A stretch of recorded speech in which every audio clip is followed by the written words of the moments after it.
বুঝছে না?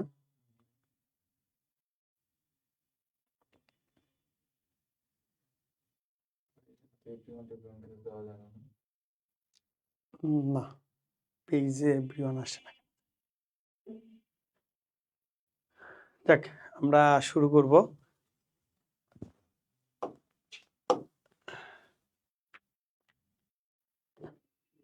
আসসালামু আলাইকুম, বিসমিল্লাহির রহমানির রহিম। ব্যাংক প্রিলি নিয়ে তো অনেক কথা বললাম, আজকে ব্যাংক রিটেন নিয়ে কথা বলার জন্য আসলে আপনাদের সামনে আসছি। প্রিলি নিয়ে অনেক অনেক কথা হয়েছে আমাদের আমাদের আজকে রিটেন নিয়ে কথা হবে। কারণ ব্যাংকের চাকরিতে আমরা জানি আসলে প্রিলির থেকে রিটেন চাকরিটাই বেশি গুরুত্বপূর্ণ। রিটেনের প্রস্তুতি, কিভাবে ব্যাংক রিটেন প্রস্তুতি গ্রহণ করবেন, কিভাবে একটি ফোকাস লিখতে হয়, কিভাবে একটি আর্গুমেন্ট লিখতে হয়, এই বিষয়গুলো নিয়ে আজকে আলোচনা করব। আমাদের মেইন টপিক হচ্ছে আজকের আপনার ফোকাস রাইটিং এবং আর্গুমেন্ট রাইটিং স্ট্র্যাটেজি। সো আশা করি ভিডিওটি ভালো হবে, ভিডিওটি ভালো লাগবে আপনাদের। সো চলেন শুরু করে দিই আমরা।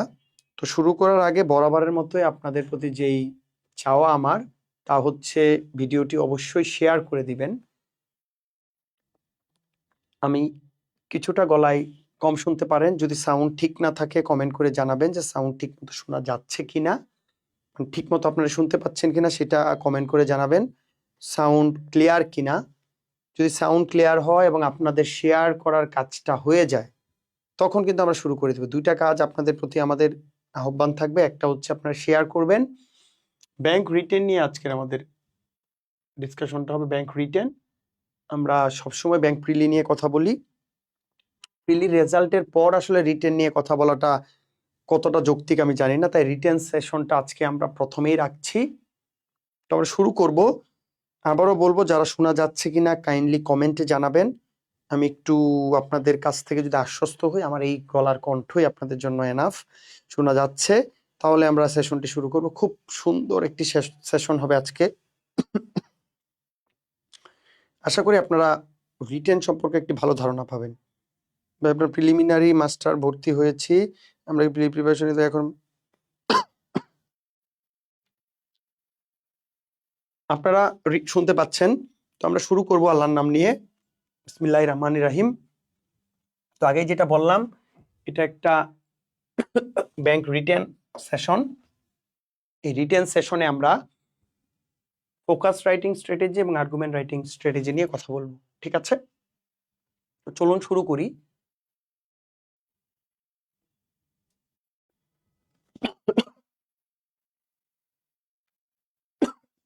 সরি।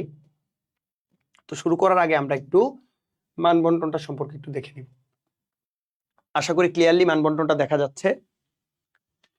তো ব্যাংকের রিটেনে পরীক্ষা হয় 200 নাম্বারে, এবং ব্যাংকে একটা ইউনিক বিষয় হচ্ছে ব্যাংকের রিটেনের এই 200 নাম্বারে আসলে আপনার মেরিট লিস্টের জন্য সব থেকে বেশি গুরুত্বপূর্ণ। কেন? এই 200 প্লাস ভাইবার 25, এই 225 আপনি কত নাম্বার পেয়েছেন তার উপরে আপনার মেরিট লিস্ট। তার মানে আপনি যদি প্রিলিতে সব থেকে বেশি নাম্বারও পান, সেটা কিন্তু আপনার কোনো কাজে আসবে না। কেন কাজে আসবে না? কারণ আমাদের মেরিট লিস্টটা করা হয় লিখিতের 200 নাম্বার এবং ভাইবার 25, এটা হচ্ছে ভাইভা, এই টোটাল 225-এর মধ্যে। তার মানে আপনি দেখেন, আপনি সারা জীবন প্রিলি পড়ছেন, আলটিমেটলি চাকরিটা কিন্তু হচ্ছে রিটেন প্রিপারেশনের উপর। তাই আপনার অবশ্যই রিটেন প্রিপারেশনে জোর দেওয়া উচিত। এই জিনিস দেখেন, রিটেনে আমাদের কিছু টপিক থেকে প্রশ্ন এসে থাকে। টপিকগুলো হচ্ছে ফোকাস, ফোকাস বাংলায় হয়, ইংলিশে হয়, জিকে, ট্রান্সলেশন, প্যাসেজ, ম্যাথ এবং আর্গুমেন্ট। এই টপিকগুলোর উপর থেকেই প্রশ্ন এসে থাকে। যেখানে আমি যদি লিখি ইংলিশ ফ্রি হ্যান্ড রাইটিং এর, এটা হচ্ছে আপনার ইংলিশ রাইটিং ইডব্লিউ, এটা আপনার ইংলিশ রাইটিং, এবং এখানে আপনার ইংলিশ রাইটিং। তাহলে আপনি দেখেন 70, 30, 38, টোটাল কত হচ্ছে? 130 নাম্বার কিন্তু শুধুমাত্র আপনার ইংলিশ রাইটিং এর উপর। এই যে আপনি সারাদিন কি পড়াশোনা করছেন কি করছেন না, সেখানে মাত্র 100 নাম্বারের জন্য প্রিলি সারাদিন পড়াশোনা করি, যেখানে শুধুমাত্র 130ই আপনার রাইটিং। আবারও আমি বলবো, দেখেন এই যে এখানে আমি দেখাই, আমাদের ফোকাস দুইটা আসে, একটা বাংলায় এবং একটা ইংলিশ। দুইটার মানবন্ধন থাকে 35 করে, 35। টোটাল ফোকাসে কত? 70 নাম্বার। ভালো করে দেখেন, আপনার মেরিট লিস্টের সম্পূর্ণটা ডিপেন্ড করতেছে আপনি ফোকাসে কত পাচ্ছেন, কারণ ফোকাসে 70 সব থেকে বেশি। তারপর আসবে আর্গুমেন্ট রাইটিং।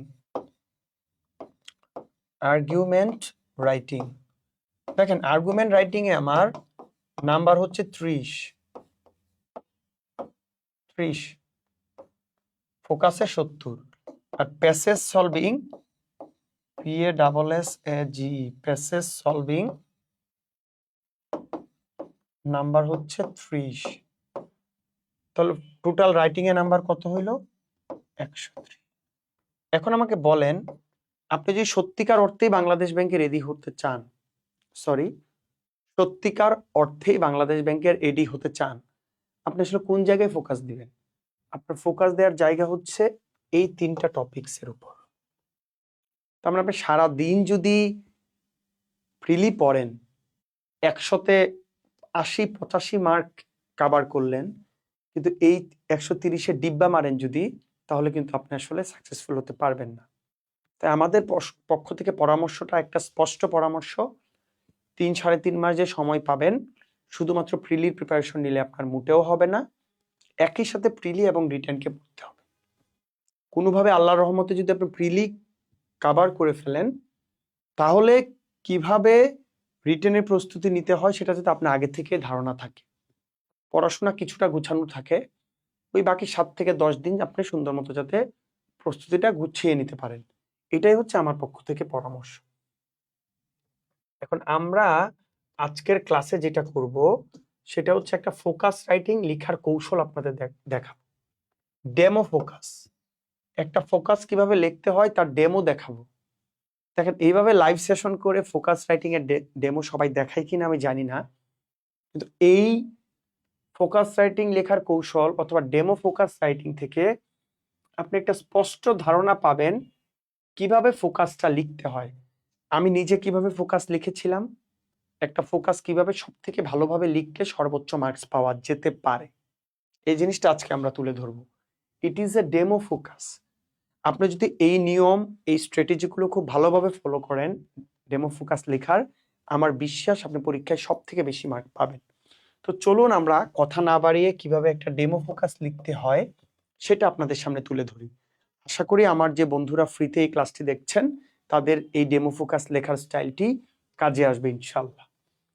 তো এখানে প্রথমে আমরা লেখার চেষ্টা করেছি, নর্মালি 20 মিনিট সময় পাওয়া যায় একটা ফোকাস লেখার জন্য। 35 মার্কসের ফোকাস, কিছুদিন ধরে পেজ ফিক্স থাকে, আপনি 3 পেজ পাবেন ফোকাসটি লেখার জন্য। তো 3 পেজ আমি যদি 5 মিনিট করেও ধরি, আমার আসলে 15 মিনিটের বেশি লাগবে না লেখার জন্য। তাহলে প্রথমে ফোকাসটি দেখার পর আমরা 1 থেকে 2 মিনিট চিন্তা করব যে কিভাবে ফোকাসটি লেখা যায়। এখানে 2 মিনিট আমি চিন্তা করব।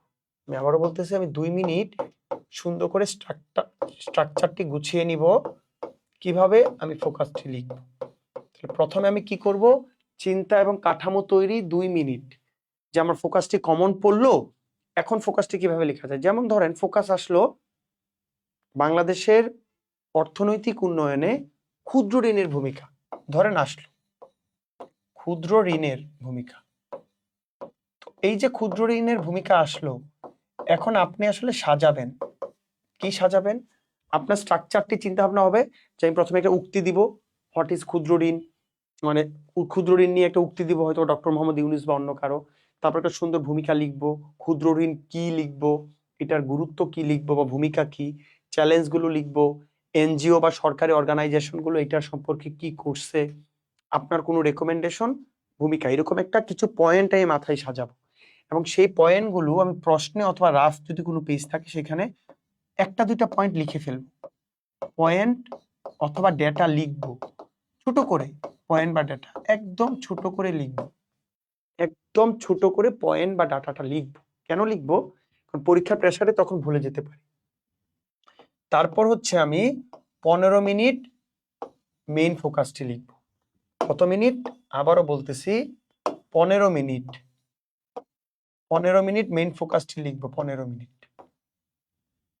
তাহলে 15 আর 2 17 বা 18, এবং তারপর 1 মিনিট হচ্ছে আমরা কিছু গুরুত্বপূর্ণ জিনিস মিস করলাম কিনা এইভাবে। তার মানে ফোকাস লেখা শুরু করার আগে আমার যে জিনিসগুলো চিন্তা করতে হবে সেটা আমি প্রথমে বললাম। প্রথম কথা হচ্ছে চিন্তা বা কাঠামো তৈরি করব, পয়েন্ট বা ডেটা, কোনো ইম্পর্টেন্ট ডেটা আমার মনে থাকলে সেই ডেটাগুলো আমি অ্যাপ্লাই করার চেষ্টা করব। ফাইনালি 15 মিনিট আমি 3 পেজ লিখবো, এরকম 3 পেজ যেহেতু খাতায় আসে, এবং 1 মিনিট আমি দেখবো যে সবকিছু আমার ঠিক আছে কিনা। আমি আবারও বলছি, অন্তত গুরুত্বপূর্ণ একটি লাইভ সেশন করা হচ্ছে। ফোকাস, আপনারা অনেকেই বলেন ভালো লিখেন, কিন্তু ভালো ফোকাস লেখার পরেও আপনারা আপনাদের আশানুরূপ মার্কস পান না। কেন পান না সেটাই আজকে তুলে ধরছি। তারপর দেখেন, এখন আমি একটা ফোকাস দিব আপনাদের জন্য, যে ফোকাসটি হচ্ছে স্মার্ট বাংলাদেশ বিনির্মাণে ক্যাশলেস সোসাইটির ভূমিকা। এটা ধরেন আসলো আপনার পরীক্ষায়, the rule of cashless economy in building smart Bangladesh. ঠিক আছে, এই যে ফোকাসটি আসলো, এই ফোকাসটি লেখার সময় প্রথমে একটা উক্তি লেখার চেষ্টা করেছি। দেখবেন আমি কি কি পয়েন্ট লেখার চেষ্টা করছি। প্রথমে একটা উক্তি লিখেছি। বিল গেটস বলেছেন যে we are changing the world with technology. We are changing the world. তার মানে আমরা আগে যে ক্যাশ টাকা ব্যবহার করতাম, আমার মানি ব্যাগে যে ক্যাশ টাকা, সেই টাকাটা কিন্তু এখন আর নেই। এখন আমরা ক্যাশলেস সোসাইটিতে চলে গেছি। যেমন আমি যদি দেখাই, ধরেন আমার মানি ব্যাগেই কয় টাকার ক্যাশ আছে, তার থেকে বেশি পরিমাণে কিন্তু কার্ড আছে। বেসিক্যালি আমরা কিন্তু এখন কার্ডে বেশি সুইফট করে ফেলছি, বিকাশ, নগদ। তো বিল গেটস বলছে we are changing the world with technology. এটা হচ্ছে একটা উক্তি, সুন্দর একটা উক্তি দিয়ে শুরু করব। তারপর আমি একটা ভূমিকা লিখবো। কি লিখবো? একটা সুন্দর ভূমিকা লিখবো। চতুর্থ শিল্প বিপ্লবের এই যুগে বিশ্ব অর্থনীতি দ্রুত ডিজিটাল রূপান্তর ঘটছে। স্মার্ট বাংলাদেশ 2041-এর ভীষণ মিশন, যেহেতু এটা একটু আগের তাই ভীষণটা লেখা আছে, কিন্তু বেসিক্যালি বিষয়টা একই। সনাতন কাগজের পরিবর্তে কিন্তু আমরা ক্যাশলেস সোসাইটির দিকে চলে যাচ্ছি। তো প্রথম উক্তি, উক্তির পর আমরা লিখব ভূমিকা। একটা সুন্দর ভূমিকা লেখার চেষ্টা করব, ভালো কথা। তারপর আমরা বিষয়বস্তুটা সম্পর্কে একটু লেখার চেষ্টা করব, যে আসলে ক্যাশলেস সোসাইটি কি, সাবজেক্টটা লেখার চেষ্টা করব, যে আসলেই ক্যাশলেস সোসাইটি জিনিসটা কি। সহজ কথায়, যে অর্থনৈতিক লেনদেন কাগজে মুদ্রার পরিবর্তে ডিজিটাল মাধ্যম, mobile banking, credit card, internet, QR code ব্যবহার করে করা হয়, সেটাই কিন্তু ক্যাশলেস সোসাইটি। তার মানে আপনার বিষয়টা বোঝার চেষ্টা করেন। প্রথমে মুক্তি দিয়েছি, তারপর ভূমিকা, তারপর বিষয়বস্তু। বিষয়বস্তু ছিল কিন্তু ক্যাশলেস সোসাইটি। তার মানে আমি অবশ্যই বিষয়বস্তুটা কি সেটা আপনাদের সামনে তুলে ধরতে হবে। বিষয়বস্তুটা কি সেটা তুলে ধরতে হবে, আমি যেটা এখানে তুলে ধরলাম বিষয়বস্তু। তারপর হচ্ছে আমার মেইন টপিক, বলা হয়েছিল ক্যাশলেস সোসাইটির প্রভাবটা কি। আমি এখানে কয়েকটা প্রভাব, ডেমো যেহেতু, এই জন্য কয়েকটা প্রভাব দেখানোর চেষ্টা করছি। প্রথম হচ্ছে স্বচ্ছতা, জবাবদিহিতা, অর্থনৈতিক অন্তর্ভুক্তি, নোট ছাপানোর খরচ হ্রাস, রাজস্ব আয় বৃদ্ধি, সময়ের সাশ্রয়। তার মানে দেখেন, আমার ক্যাশলেস ইকোনমি হলে এই জিনিসগুলা বাড়বে। আরো অনেক পয়েন্ট আসবে, আমি এখানে কয়েকটা পয়েন্ট দিচ্ছি।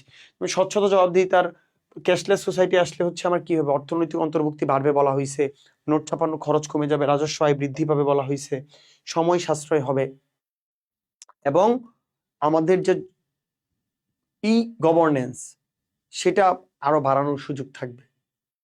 আমাদের মধ্যে ক্যাশলেস সোসাইটি তৈরি হইলে আমরা কিন্তু ট্রানজ্যাকশন আরো বেশি ট্রান্সপারেন্ট করতে পারবো। এই জিনিসগুলো কিন্তু ক্যাশলেস সোসাইটির ভূমিকা। প্রত্যেকটি পয়েন্টের সাথে দেখেন আবার কিছুটা ব্যাখ্যা করে দেওয়া হয়েছে। এই ব্যাখ্যাগুলো কিন্তু আপনাদের পরীক্ষায় দিতে হবে। তার মানে হচ্ছে প্রচুর পয়েন্ট লিখতে হবে, এরকম করে পয়েন্টগুলো আপনারা লিখবেন, এবং একই সাথে পয়েন্টের সাথে সাথে আপনাদের এটার ব্যাখ্যাটাও দিতে হবে। মানে আপনি পয়েন্ট করে বিস্তারিত লিখলেন, তারপর সেটার ব্যাখ্যা দিলেন। তারপর আপনি কি করবেন দেখেন, গুরুত্ব লেখার পর আমি আর কিছু জিনিস লিখবো, সেটা হচ্ছে কোনো ডেটা যদি আপনার কাছে থাকে, তাহলে ভূমিকার পর ডেটা, চার্ট, গ্রাফ, আপনার কাছে যাই থাকে, না থাকলেও কিছু বিষয় না, যা থাকে আপনি তাই লেখার চেষ্টা করবেন। আমি একটু ডেটা দেওয়ার চেষ্টা করছি। ডেটাগুলা কি, যে এমএফএস মানে mobile financial service, MFS. MFS কি কি, বিকাশ, নগদ, রকেট, এগুলা বলা হয়েছে যে এমএফএস প্রায় 17 কোটি মানুষ, 17 কোটি গ্রাহক 24 সালে দৈনিক লেনদেন হয় প্রায় 3,500 কোটি টাকা। বাংলা কিউআর কিন্তু চালু করা হয়েছে। আপনারা যে বাংলাদেশ ব্যাংকে এবার অ্যাপ্লাই করছেন, কিসের মাধ্যমে করছেন? বাংলা কিউআর। এই বাংলা কিউআর এর মাধ্যমে প্রত্যেকটা ব্যাংক এবং এমএফএস গুলো কিন্তু ইনভলভড, এবং এটা ব্যাপকভাবে প্রসার হচ্ছে। কারণ কি, বাংলাদেশ ব্যাংক নিজে এটার দায়িত্ব নিচ্ছে। ঠিক আছে, তো প্রথমে বিষয়বস্তু লেখার পর আমরা গুরুত্ব বা প্রভাব লিখলাম, তারপর কিন্তু আমরা ডেটা, গ্রাফ বা চার্ট ইউজ করছি। সমস্যা কি হয় জানেন, আমরা এইখানেই অনেকে ফোকাসটা শেষ করে দিই, তারপরে একটু উপসংহার দিয়ে শেষ করে দিই। কারণ কি, কারণ পরীক্ষায় চেয়েছে ভূমিকা। আপনি বলেন ভাই ভূমিকা চেয়েছে, আমার তো কাজ শেষ, আমি ভূমিকাও লিখলাম, গুরুত্ব লিখলাম, ডেটা লিখলাম, কাজ শেষ না। একটা জিনিস সম্পর্কে আপনি তুলে ধরতেছেন ফোকাসে। আপনার যদি ভূমিকাও চায়, তারপরেও এই জিনিসটার কি কি চ্যালেঞ্জ আছে, সরকার কি কি পদক্ষেপ গ্রহণ করেছে, এটার সুপারিশ, এই জিনিসগুলো কিন্তু আপনি লিখতে হবে। তার মানে এখানে আপনার শেষ হবে না, আপনার অবশ্যই অবশ্যই চ্যালেঞ্জ লিখতে হবে, অবশ্যই চ্যালেঞ্জ লিখতে হবে। ঠিক আছে, দেখেন আপনার চ্যালেঞ্জ লিখতে হবে, যেন আমি কিছু চ্যালেঞ্জ এখানে তুলে ধরছি। একটা জিনিস মনে রাখবেন, যদি ভূমিকা প্রশ্নে চায় চ্যালেঞ্জ হবে কম, যদি গুরুত্ব প্রশ্নে চায় চ্যালেঞ্জ হবে কম, কিন্তু যদি চ্যালেঞ্জে চায় তখন চ্যালেঞ্জ হবে বেশি। এই জন্য আমি কয়েকটা চ্যালেঞ্জ লিখছি, যে সাইবার নিরাপত্তা ঝুঁকি, প্রযুক্তিগত অদক্ষতা, কাঠামোগত দুর্বলতা। তার মানে আপনি তখন কিছু পয়েন্ট তুলে ধরার চেষ্টা করুন চ্যালেঞ্জের মাধ্যমে। চ্যালেঞ্জ লেখার পর এবং আরো কিছু চ্যালেঞ্জ, অতিরিক্ত চার্জ, আমাদের অনেক টাকা চার্জ দিতে হয়, এটা উত্তরণে কিছু সুপারিশও লিখবেন। দেখেন, আপনি চাইছিল ভূমিকা, কিন্তু ভূমিকা লেখার পাশাপাশি আপনি চ্যালেঞ্জ এবং কিছু সুপারিশও লিখছেন, কারণ আপনি ওই বিষয়টা সম্পর্কে সম্পূর্ণ ধারণা আপনার পরীক্ষককে দিবেন, যে খাতাটা দেখবে। যেমন নিরাপত্তা জোরদার করতে হবে, ডিজিটাল সাক্ষরতা বাড়াতে হবে, ইন্টারনেট খরচ কমাতে হবে, এই কথাগুলো সুপারিশে লিখতে হবে। সবকিছু লেখার পর আপনি হচ্ছে সুন্দর একটা উপসংহার দিবেন। মনে রাখবেন, উপসংহার লিখতে হবে না, মানে জাস্ট শেষ করে এরকম একটা সুন্দর একটা গ্যাপ দিয়ে উপসংহার দিবেন। উপসংহার দিবেন যে আমাদের সোসাইটি আগে যাচ্ছে, এটা আমাদের হাতিয়ার হিসেবে কাজ করবে, এরকম একটা বিষয় থাকবে। এবং লাস্টে একটা উক্তি দিয়ে শেষ করবেন, সুন্দর একটা উক্তি দিয়ে শেষ করবেন। আমার মনে হয় ফোকাস কিভাবে লিখতে হয়, যারা লাইভটি দেখছেন তারা একটা ভালো ধারণা পেয়েছেন। আরো কিছু টিপস আমি বলে দেই। ফোকাসে ভালো করার জন্য আপনার কিছু কোটেশন মুখস্থ রাখতে হবে, যদি কমন পড়ে যায়। কমন কিছু কোটেশন, কি কি কোটেশন? অর্থনীতি নির্ভর, প্রযুক্তি নির্ভর, পরিবেশ, শিক্ষা, এগুলো থেকেই তো নর্মালি ফোকাস আসে। এগুলার জন্য মুখস্থ কিছু কোটেশন আপনার ব্যবহার করতে হবে। কিছু ডেটা চার্ট রেডি রাখতে হবে, কেমন? GDP growth, remittance, reserve, internet user, এই প্রশ্নগুলো বারবার বারবার কিন্তু আসে। এবং পয়েন্ট বাড়িয়ে লিখবেন লেখার সময়, লেখার সময় পয়েন্ট বাড়িয়ে লিখবেন। ছোট ছোট করে পয়েন্ট করে বা বুলেট আকারে লিখলে কিন্তু নাম্বার বেশি আসে। এবং হাতের লেখা সুন্দর এবং স্পিড বাড়াতে হবে। হাতের লেখা সুন্দর, স্পিড বেশি থাকলে আপনি বেশি লিখতে পারবেন। তাহলে আপনি যদি এখন আমি সম্পূর্ণ একটা বিষয় তুলে ধরি, যে ফোকাস কিভাবে লেখা উচিত, ফোকাস কিভাবে লিখবেন,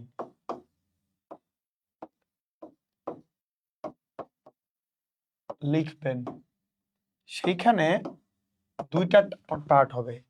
একটা হচ্ছে ঐচ্ছিক, একটা হবে ঐচ্ছিক, একটা ঐচ্ছিক। ঐচ্ছিকটা আমি অন্য একটা কালার দিয়ে লেখার চেষ্টা করতেছি। দেখেন, আমি যেটা বললাম, একটা হবে আমাদের ঐচ্ছিক অংশ, ঐচ্ছিক অংশ, আর আরেকটা হবে আবশ্যিক অংশ। আবশ্যিক। তাহলে আমি কি বলতে চাচ্ছি, ফোকাস কিভাবে লিখবেন, এখানে ঐচ্ছিক আবশ্যিক দিয়ে আমি কি বোঝাতে চাচ্ছি একটু দেখেন। ফোকাস কিভাবে লিখবেন, এখানে আমি কিছু জিনিস লিখলাম ঐচ্ছিক, কিছু জিনিস লিখলাম আবশ্যিক। ভালো করে খেয়াল করবেন, একটা ফোকাস আপনার অবশ্যই ভূমিকা থাকবে, এটা না লিখলে আপনার নাম্বার কম পাবেন। ম্যান্ডেটরি পার্ট ভূমিকা, ম্যান্ডেটরি পার্ট বিষয়বস্তু, অবশ্যই আপনার বিষয়বস্তু সম্পর্কে লিখতে হবে, বিষয়বস্তুতে যা চেয়েছে। অবশ্যই লিখতে হবে প্রভাব গুরুত্ব, যেটা পরীক্ষায় চাবে, প্রভাব গুরুত্ব বা যাই চায়। তারপর আমার থাকতে হবে চ্যালেঞ্জ এবং সুপারিশ, এই জিনিসগুলো অবশ্যই থাকতে হবে। চ্যালেঞ্জ থাকবে, সুপারিশ থাকবে, ঠিক আছে, এটা সুপারিশ এবং উপসংহার থাকবে। আমি কি বললাম আবার দেখেন, আবশ্যিক কোন অংশগুলো অবশ্যই আপনার ফোকাসে রাখবেন, ভূমিকা থাকবে, বিষয়বস্তু থাকবে, প্রভাব বা গুরুত্ব থাকবে, চ্যালেঞ্জ, সুপারিশ এবং উপসংহার। ঐচ্ছিক কি থাকবে, ঐচ্ছিক থাকবে উক্তি, প্রথমে আপনি উক্তি যে দিবেন সেটা ঐচ্ছিক, আপনি লাস্টে যে উক্তি দিবেন সেটা ঐচ্ছিক। কেন? এটা আপনার কমনও পড়তে পারে, নাও পড়তে পারে, আপনি পারতেও পারে, নাও পারে, ম্যান্ডেটরি কোনো কিছু না।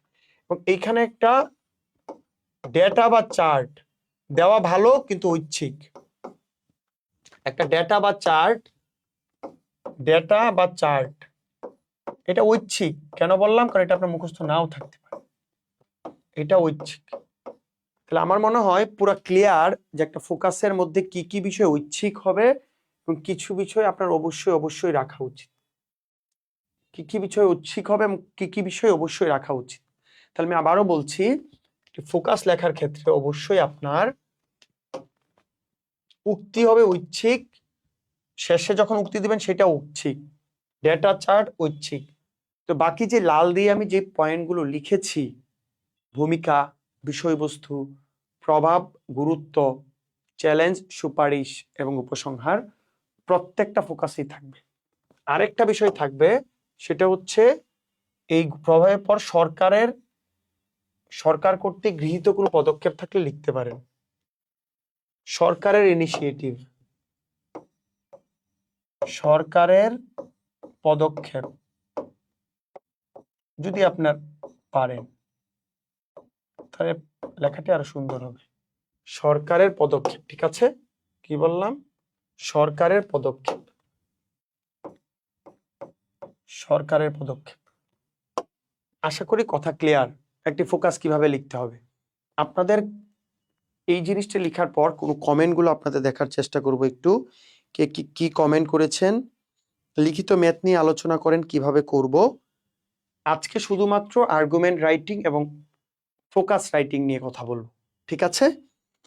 কেউ কেউ দেখান নাই ভাই, ভূমিকা এভাবে আন্ডারলাইন করতে হবে না, এটা তো আমি জাস্ট দেওয়ার জন্য বললাম। উক্তি, ভূমিকা, বিষয়বস্তু, প্রভাব, ডেটা বা চার্ট, চ্যালেঞ্জ, সুপারিশ, সুন্দর উপসংহার, একদম কারেক্ট। সাথে সরকারের যদি কোনো চ্যালেঞ্জ থাকে, সরকারের কোনো যদি কর্ম পরিকল্পনা বা পদক্ষেপ থাকে, তো আমি আবারও বলছি আপনাদের প্রশ্নগুলো একটু দেখার চেষ্টা করছি, পরে আমরা আবার আর্গুমেন্টের যে স্ট্র্যাটেজিটা সেটার দিকে আমরা খেয়াল করব। তো আপনারা ক্লাস কি এইভাবে ডিজিটাল বোর্ডে হবে? জি, আমাদের দুইভাবেই ক্লাস হবে। কিছু ক্লাস ডিজিটাল বোর্ডে হবে, যেটা আমি নিচ্ছি। আমার বেশিরভাগ ক্লাসই আপনারা ডিজিটাল বোর্ডে পাবেন, কিন্তু আমাদের তো আরো মেন্টর আছে, তারা তো আমার বোর্ডটা ইউজ করতে পারে না, তারা কিছু ক্লাস স্ক্রিন শেয়ারে নেবেন। দুইভাবেই পাবেন। আশা করি যেভাবে প্ল্যান, ক্লাসের কোয়ালিটি নিয়ে বিন্দু মাত্র প্রশ্ন থাকবে না, ক্লাসের কোয়ালিটি নিয়ে বিন্দু মাত্র প্রশ্ন থাকার সুযোগ নেই ইনশাআল্লাহ। আমি আপনাদের বলেছিলাম ক্লাসটি একটু শেয়ার দিতে, আপনারা অনেকজন মানুষ ক্লাসটি লাইভ দেখছেন কিন্তু আপনারা শেয়ার দেননি, মনটি খুব খারাপ হয়েছে। ভাই একটা এক্সাম্পল দিবেন। এই যে এক্সাম্পল দিলাম, তো একটা পুরো ফোকাসই তো দেখালাম। ভাইয়া ভাই আমি প্রিলিমিনারি মাস্টার্স ভর্তি হয়েছি, আমি কি প্রিপারেশন নিতে পারবো? হ্যাঁ, মাস্টার্স ভর্তি হলে কেন পারবেন না? অনার্স পাস করলেই তো পারবেন। কেউ দেখান নাই ভাই, ভূমিকা এইভাবে আন্ডারলাইন করতে হবে না। নুমান ইবনু সাবেদ জুহ, খুব কঠিন একটা নাম ভাই। তো আশা করি আপনারা বুঝতে পেরেছেন একটা ফোকাস কিভাবে লিখবেন। আমি আবারও একটু একদম ছোট করে আপনাদের দেখানোর চেষ্টা করি বিষয়টা প্রথম থেকে। একদম প্রথম থেকে দেখেন। আমি প্রথমে বলছি এইভাবে ভূমিকা লিখতে হবে না। ভূমিকাটা জাস্ট শুরু করবেন বোঝানোর জন্য। ভূমিকা থাকবে, তারপর থাকবে উক্তি, তারপর বিষয়বস্তু। স্ক্রিনের দিকে তাকান, আমার দিকে তাকাইতে হবে না। স্ক্রিনের দিকে তাকান, বিষয়বস্তু, তারপর হচ্ছে ক্যাশলেস ইকোনমির ভূমিকা বা প্রভাব,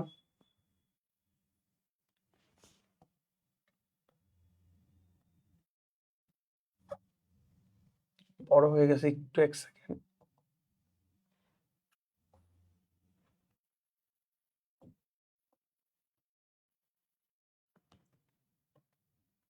সেকেন্ড।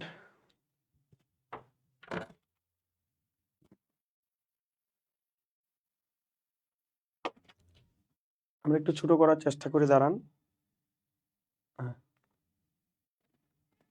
হ্যাং খেয়ে গেছে।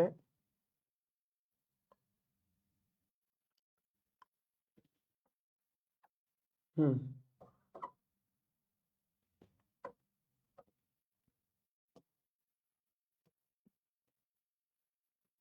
হ্যাঁ ঠিক আছে। এখন তো এই হচ্ছে আমাদের বিষয়, এবং ফোকাস ভালো করার ক্ষেত্রে আরো কিছু বিষয় মনে রাখতে হবে, মাথায় রাখতে হবে। দেখেন, সেটা হচ্ছে ফোকাস ভালো করতে হইলে আমাদের কিছু বিষয় মুখস্থ মনে রাখতে হবে। মনে রাখতে হবে কি কি বিষয়? আপনার কিছু কমন উক্তি মুখস্থ করে রাখতে হবে। আপনার কিছু কমন উক্তি মুখস্থ করে রাখতে হবে। কমন উক্তি কি বিষয়ে? ধরেন অর্থনীতি, পরিবেশ,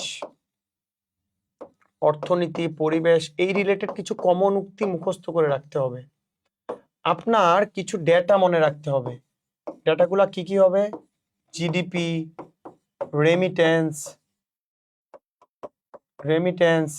এই ধরনের মূল্যস্ফীতি। এই ডেটাগুলো যদি আপনি মুখস্থ রাখেন তাহলে কিন্তু আপনি অন্যদের থেকে ভালো করবেন। যেই জিনিসটা আমরা এখানে কিন্তু দেখানোর চেষ্টা করেছি। দেখেন, যে ফোকাসে ভালো করতে হলে আপনার কিছু জিনিস মনে রাখতে হবে। যেমন কি কি দেখেন, আমি এখানে বলার চেষ্টা করেছি। কিছু কোটেশন আপনার মুখস্থ রাখতে হবে। ভালো করে দেখেন, কিছু কোটেশন মুখস্থ রাখবেন। আপনারা কি করেন? কোটেশন মুখস্থ রাখেন না। কি বিষয়ে? অর্থনীতি বিষয়ে, প্রযুক্তি বিষয়ে, পরিবেশ বিষয়ে, শিক্ষা বিষয়ে কিছু কোটেশন মুখস্থ রাখতে হবে। ডেটা চার্ট রেডি রাখতে হবে। কিসের? জিডিপির, রেমিটেন্সের, রিজার্ভের, ইন্টারনেট ইউজার, এই ধরনের কিছু। আর বেশি বেশি পয়েন্ট করে লিখবে। তো এই ছিল আমাদের ফোকাস নিয়ে। এখন হচ্ছে আমরা আর্গুমেন্ট রাইটিং নিয়ে একটু আপনাদের সাথে কথা, বুঝতে পারছেন? একটু আর্গুমেন্ট রাইটিং নিয়ে কথা বলবো।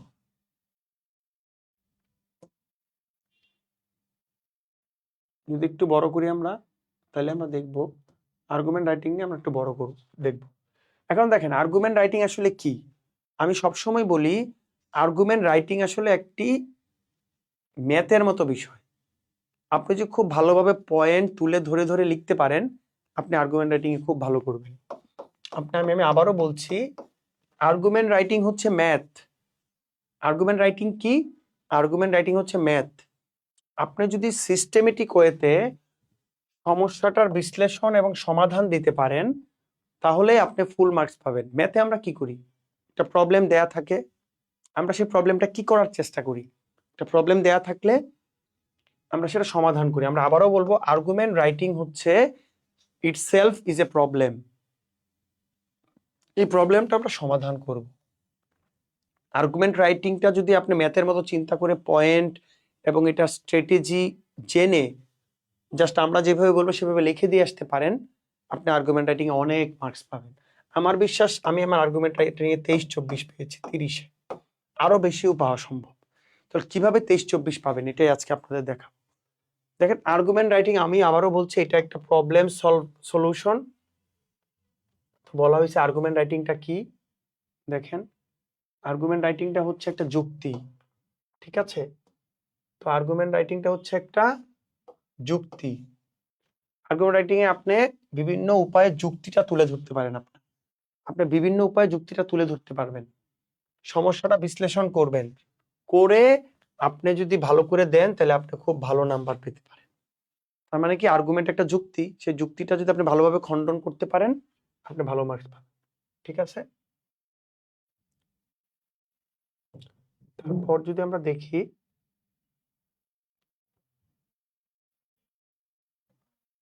উপরে যাচ্ছে না কেন,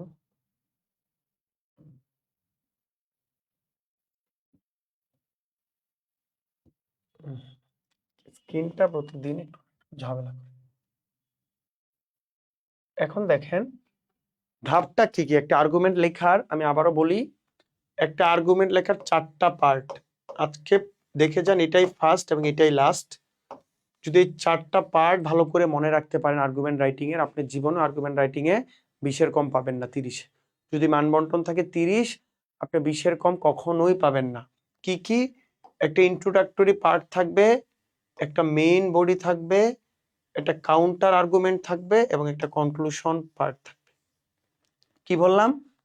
4টা পার্ট আজকে বলে দিচ্ছি। আপনি প্রত্যেকটা আর্গুমেন্টে যদি এই 4টা পার্ট মেনটেন করেন আপনি আর্গুমেন্টে সর্বোচ্চ মার্কস পাবেন। আবারও বলছি, আর্গুমেন্টে যদি আপনি 4টা পার্ট মেনটেন করেন, কি কি পার্ট? আপনার একটা ইন্ট্রোডাকশন হবে, আপনি ওই ইন্ট্রোডাকশন পার্টেই সিদ্ধান্ত নেবেন আপনি কিসের পক্ষে বলবেন, পক্ষে বলবেন, বিপক্ষে বলবেন, কিভাবে বলবেন। যে বিষয়টার পক্ষে বা বিপক্ষে বলবেন সেইটার যুক্তি খণ্ডন হবে আপনার মেইন পার্টে গেল 2। 3 নাম্বার পার্ট হচ্ছে আপনার যতই আপনি পক্ষে বলেন তার কাউন্টার নেগেটিভও আপনার কিছুটা দিতে হবে। 4 নাম্বার আপনি কনক্লুশন ড্র করবেন। তাহলে কয়টা পার্ট হবে? 4টা পার্ট। আমরা একটু পার্টগুলো দেখবো। দেখেন আমরা একটু পার্টগুলো দেখবো। তো আমি যদি পার্টগুলো আপনাদের দেখানোর চেষ্টা করি,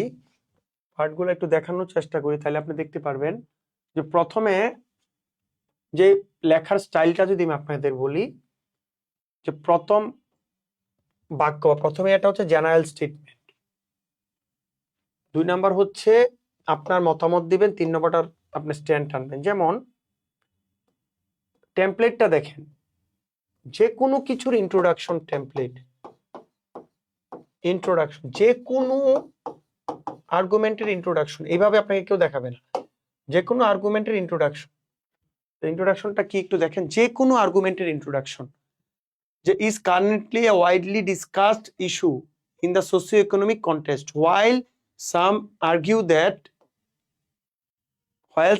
that ওই লাইনটা লিখবেন, others believe that আপনার view, critically analyzing the prevailing factors, I strongly agree অথবা disagree আপনার ইচ্ছা with the statement that means, মানে স্টেটমেন্টটা লিখবেন। তাহলে আমি একটা উদাহরণ দেখাই। দেখেন উদাহরণটা দেখেন, যদি উদাহরণটা দেখলে আপনি কিন্তু বুঝে যাবেন, দেখেন উদাহরণটা। তাহলে আমরা যদি দেখি, এই যে উদাহরণটা দেখেন, এটা একটা আমাদের নমুনা উত্তর। ভালো করে দেখেন, উপরেরটার সাথে আমি মিলাবো, কি মিলাবো? প্রশ্নটা হচ্ছে cashless society is the future of Bangladesh. আপনি কি এটা এগ্রি করেন নাকি ডিসএগ্রি করেন? প্রশ্নটা হচ্ছে a cashless society is the future of Bangladesh. তাহলে আমাদের topic name a cashless society, ব্র্যাকেটে বসায় দিলাম এ ক্যাশলেস সোসাইটি। বাকি সবকিছু কিন্তু আমি যা লিখছি তাই। A cashless society is currently a widely discussed issue in our socio-economic context, while some argue that a cashless society is not the future. আপনি পক্ষে বলবেন আর কি, এই জন্য লিখতেছেন যা এখানে বলছিলাম হুবহু কিন্তু তাই। ভালো করে খেয়াল করেন, জাস্ট আপনি বৃত্তগুলা কিন্তু ফিল আপ করতেছেন। দেখেন আমি আবারও দেখাই, এই যে এখানে ছিল না অপোজিট ভিউ, ইউর ভিউ, আমি কিন্তু এই জিনিসগুলোতে শুধু আমার সেই পয়েন্টগুলো বসাইতেছি এখানে, যেগুলো আমি মার্ক করে রাখছি। ভালো করে দেখেন, একটা হচ্ছে আমার ক্যাশলেস সোসাইটি, আপনার আর্গুমেন্ট নিয়ে তো টেনশন করার কিছু নাই, মুখস্থ করে ফেলেন না। A cashless society is not the future.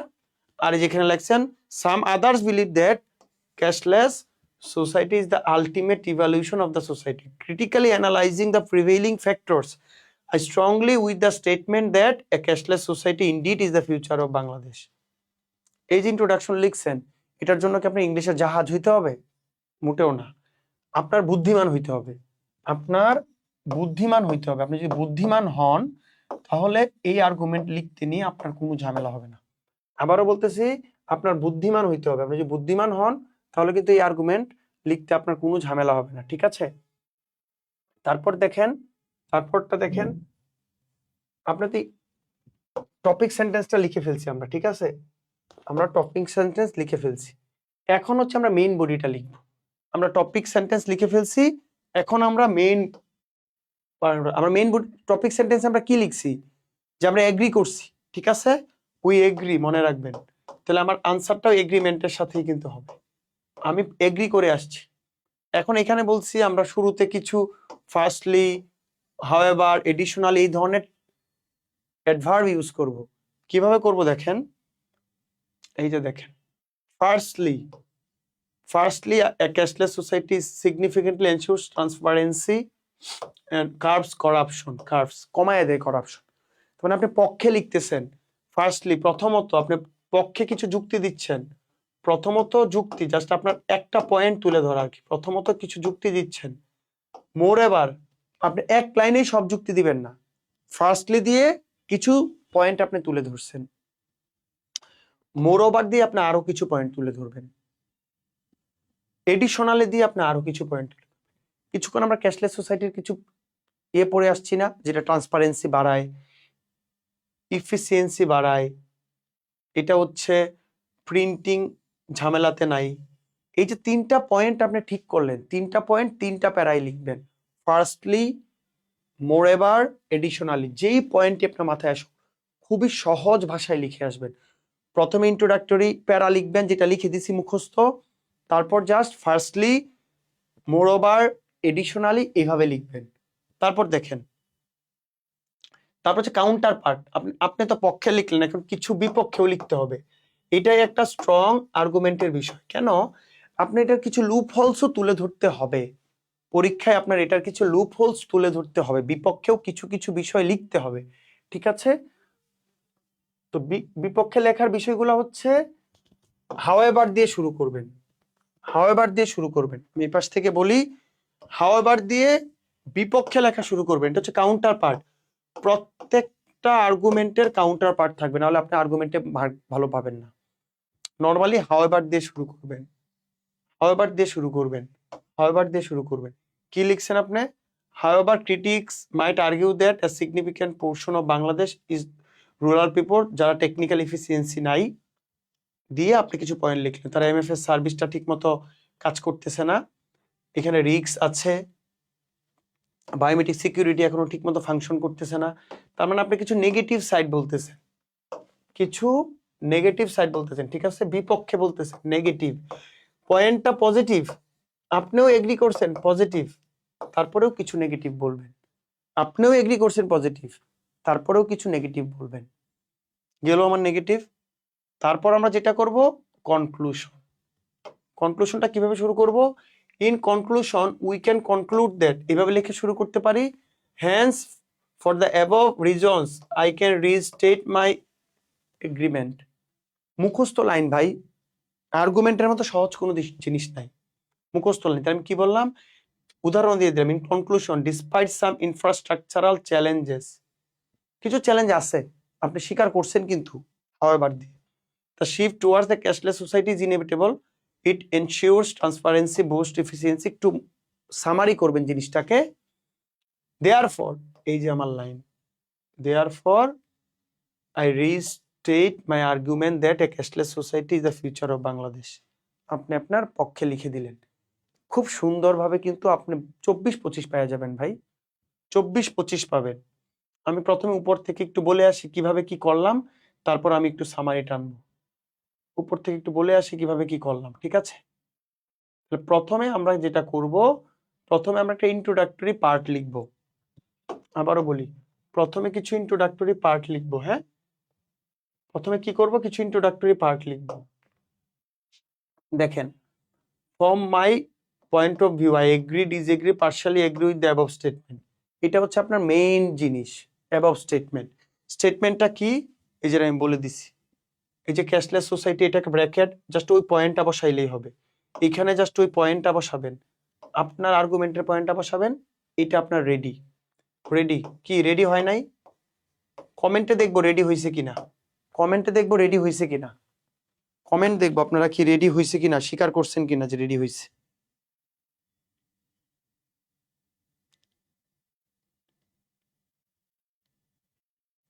ঠিক আছে, প্রশ্নের উত্তর পরে দিচ্ছি। এটা হচ্ছে রেডি টপিক। তারপর মেইন পার্টে আমরা কিভাবে লিখব, ফার্স্টলি, মোরওভার, এডিশনালি, 2টা থেকে 3টা পয়েন্ট অ্যাড করব, 2টা থেকে 3টা পয়েন্ট কিন্তু আমি অ্যাড করব। ওকে, করলাম। অবশ্যই কাউন্টার পার্ট থাকবে, অবশ্যই কাউন্টার আর্গুমেন্ট থাকবে, যেটা ভালো। তো তারপর এটা কিছু লুপহোলস আছে। কি কি লুপহোলস? এটা লুপহোলস গুলো হচ্ছে যে আমার রুরাল পিপলের টেকনোলজিক্যাল এফিসিয়েন্সি নাই, এটার কিছু রিস্ক আছে, বায়োমেট্রিক সিস্টেম কিছু রিস্ক আছে, এই পয়েন্টগুলো লিখতে হবে। এবং লাস্টে আপনার কি করব, কনক্লুশন টানবো। ডিসপাইট সাম চ্যালেঞ্জেস, সবগুলোর ক্ষেত্রে লিখবেন ডিসপাইট সাম ড্রব্যাকস, ধরেন কোনো কারণে 2টা আর্গুমেন্ট আসলো, একখানে লিখবেন, এক জায়গায় লিখবেন চ্যালেঞ্জেস, এক জায়গায় লিখবেন ড্রব্যাকস, লেখার পর লিখবেন therefore I restate my argument that a cashless society is the future. তাহলে আমি যদি আবার পুরো সেটআপটা আপনাদের বুঝিয়ে দেই, এ কমপ্লিট আর্গুমেন্টে আপনার প্রথমে আপনার প্রথম প্যারায় হচ্ছে পয়েন্ট অফ ভিউ, দ্বিতীয় প্যারায় মেইন বডি, তৃতীয় প্যারায় কাউন্টার বডি, এবং চতুর্থ প্যারায় হচ্ছে আপনার কনক্লুশন। আমি একটু এখানে লিখি, পরের লাইনটা পুরাটা আমি পুরা পেজটা চাই। এটা হচ্ছে আমার আর্গুমেন্ট। আমি 4টা টার্পে আর্গুমেন্ট, স্ট্র্যাটেজি, সারা জীবনের কমপ্লিট স্ট্র্যাটেজি বলে দিতেছি ভাই, আর্গুমেন্টে ভালো মার্ক পাওয়ার। এখানে একটা প্যারা থাকবে, মানে আপনার এখানে আরেকটা প্যারা থাকবে, এখানে একটা প্যারা থাকবে, এখানে একটা প্যারা থাকবে। ঠিক আছে, এই প্যারাটা হবে বড়, এই প্যারাটা রিলেটিভলি একটু ছোট, এবং এই প্যারাটা কনক্লুশন। কি কি থাকবে দেখেন, এরকম 4টা বক্স থাকবে। এখানে আপনি ইন্ট্রোডাকশন লিখবেন, ইন্ট্রোডাক্টরি পার্ট, যে আপনি এগ্রি অর ডিসএগ্রি, আপনি কি এগ্রি করছেন নাকি ডিসএগ্রি করছেন ওই স্টেটমেন্টের সাথে, আপনি কি এগ্রি করছেন নাকি ডিসএগ্রি করছেন। এটা হচ্ছে argument strategy, ultimate argument strategy. ঠিক আছে, এখানে হচ্ছে আমার মেইন বডিতে হচ্ছে আমি পক্ষে লিখবো, আমার স্টেটমেন্টের, আমার মতামতের পক্ষে,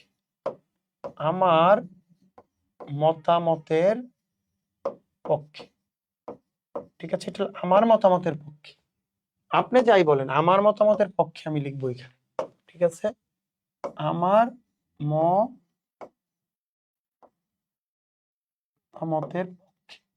মতামত কিভাবে লিখবো, প্রথমে লিখবো ফার্স্টলি, তারপর লিখবো মোরওভার, তারপর লিখবো এডিশনালি।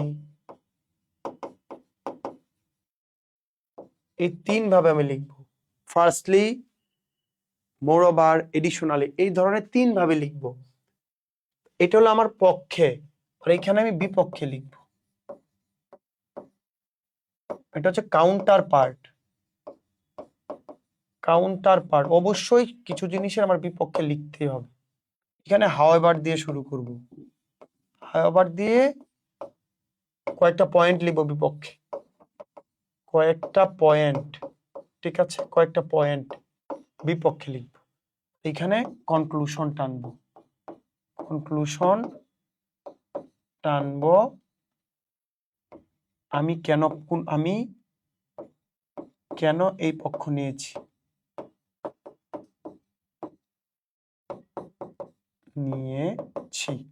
কথা ক্লিয়ার নাকি? দেখেন আমি কেন এই পক্ষ নিয়েছি, কথা ক্লিয়ার নাকি? আমরা আর্গুমেন্টারি স্ট্র্যাটেজি হচ্ছে প্রথম ইন্ট্রোডাক্টরি পার্ট লিখবো, তারপর আমার মেইন বডি থাকবে, হাওয়েভার দিয়ে বিপক্ষে লিখবো, এবং কনক্লুশন। 4টা পার্ট থাকবে। 4টা পার্ট লিখে কেউ কখনোই কম পাবেন না। 4টা পার্ট যদি আপনারা লেখেন, আপনারা কখনোই কম পাবেন না। 100% শিওর, 100% শিওর। মেহেদি ভাই বলে দিচ্ছেন, কখনোই কম পাবেন না। আমি আবারও দেখাচ্ছি আপনাদের লাইনগুলা কিরকম হবে। আপনারা অনেকেই এই পিডিএফ চান, পিডিএফটা দেওয়া কিছুটা জটিল। আপনারা যদি এখানে লাইনগুলো দেখে নেন, যে টপিক সেন্টেন্সটা আপনি ইন্ট্রোডাকশনটা কিভাবে লিখবেন, এটা মুখস্থ লিখতে পারবেন, আপনারা মুখস্থ লিখতে পারবেন, একদম মুখস্থ করে দিছে আপনাদের জন্য। আপনি ইন্ট্রোডাকশন গেল, তারপর এবার সুন্দর করে ছোট করে দেখাচ্ছি যাতে পুরো জিনিসটা আসে, ঠিক আছে। তারপর দেখেন ফার্স্টলি, মোরেওভার, এডিশনালি, এভাবে লিখবেন, ছোট করে দেখাচ্ছি যাতে দেখা যায় পুরো জিনিসটা, ঠিক আছে, পুরো জিনিসটা যাতে দেখা যায়। তারপর দেখেন এটা লিখলেন, তারপর এই জিনিসটা যখন আপনি লিখে ফেলবেন আপনি তারপর জাস্ট আপনার কনক্লুশন টানলেই হবে, ঠিক আছে। তো এই ছিল আমাদের মোটামুটি আজকের লাইভ ক্লাসটা, এখানে আমরা শেষ করব। তারপর আমি যেটা বলতে চাইছিলাম, এরপর কাউন্টার পার্টটা দিবেন, এখানে কাউন্টার পার্টটা দেবেন, হাউএভার দিয়ে আমরা কাউন্টার পার্টটা দিব, এবং তারপর হচ্ছে আমরা শেষ করব, ঠিক আছে, আমরা শেষ করে দিব।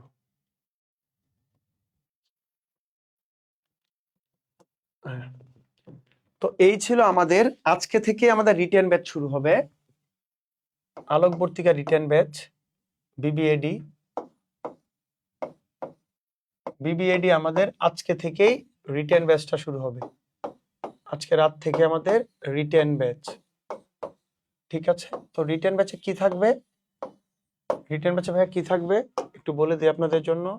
রিটেন ব্যাচে আমাদের 40+ class, 100+ PDF, argument writing, focus writing, 40+ class বলতেছি, ক্লাস তো আরো বেশি, 50+ ক্লাস, ম্যাথের ক্লাস থাকবে আলাদা 50++ ক্লাস।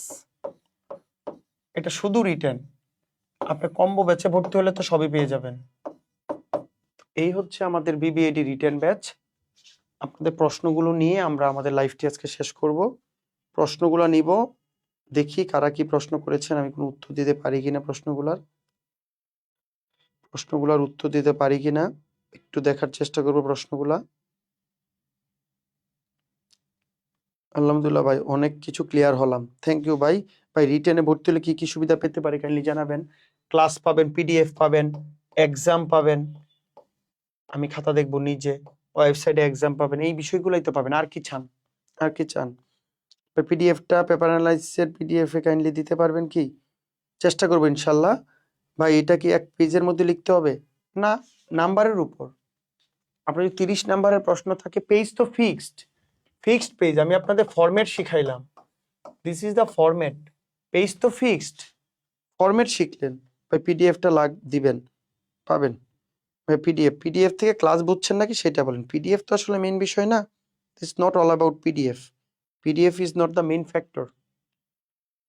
তো এই ছিল মোটামুটি আজকের আমাদের,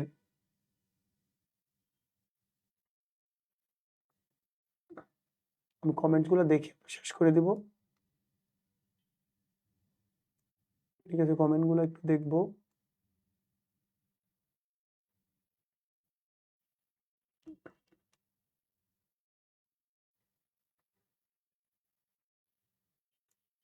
এক্সাম ব্যাচে কি এনরোল করা যাবে? অবশ্যই যাবে, আমাদের হোয়াটসঅ্যাপ নাম্বারে মেসেজ দিবেন।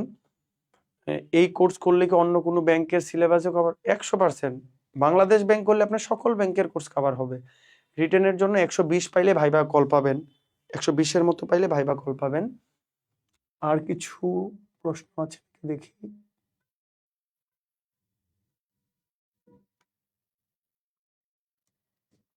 বুঝতে পারছি ভাইয়া, বুঝতে পারছেন, থ্যাংক ইউ। আর যদি কোনো প্রশ্ন থাকে বলবেন, বুঝছি ভাইয়া, খুব ইনফরমেটিভ, থ্যাংক ইউ। আরো যদি কোনো প্রশ্ন থাকে, দেখেন লাইভ ক্লাস শেষ হয়ে গেলেও আপনারা ক্লাসটি শেয়ার দিতে পারেন, আমরা এরকম ভাবে যাতে আরো লাইভ ক্লাস করার ইন্সপিরেশন পাই। আপনারা যদি শেয়ার না দেন, আপনারা কিন্তু লাইভ ক্লাস করার ইন্সপিরেশনটা পাবো না, বুঝতে পারছেন। তো ইন্সপিরেশনের জন্যই লাইভ ক্লাসগুলো করা। তো আশা করি আপনার ইন্সপিরেশনের জন্য আমাদের লাইভ ক্লাসগুলোতে অবশ্যই শেয়ার দিবেন বেশি বেশি, আমাদের জন্য দোয়া রাখবেন, আপনাদের জন্য দোয়া থাকলো। এরকম ইনফরমেটিভ পরামর্শ দিয়ে যাতে আপনাদের পাশে থাকতে পারি, আপনারা যাতে আপনাদের গন্তব্যে পৌঁছাতে পারেন। আল্লাহ ভরসা। আসসালামু আলাইকুম।